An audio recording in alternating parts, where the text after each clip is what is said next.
Сәлем достар, сіздермен бірге Әсел Жұмабекқызы. Бүгін сіздерге дастарханның сәні болатын жұмсақ әрі дәмді бауырсақ рецептісін ұсынамын.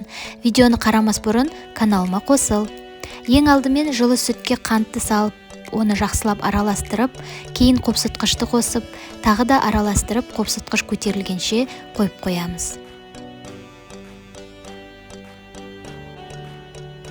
Қопсытқышымыз көтерілгеннен кейін жылы суға қант, тұз салып, сұйық майды құйып, араластырып, жақсылап қамыр дайындаймыз.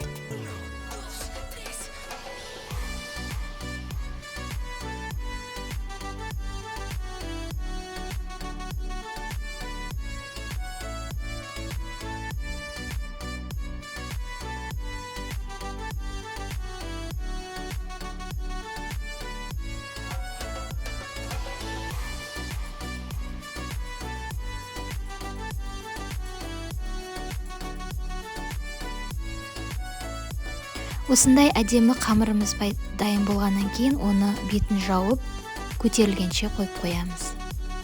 Бірінші рет көтерілгеннен кейін тағы да бір рет илейміз қамырды, және бетін жауып жылы жерге қоямыз.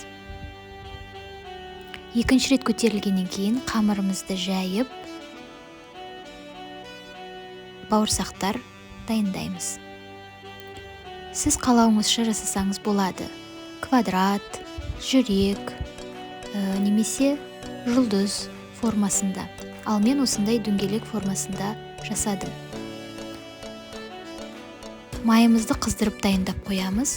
Қызып тұрған майға бауырсақтарымызды жақсылап қуырып аламыз.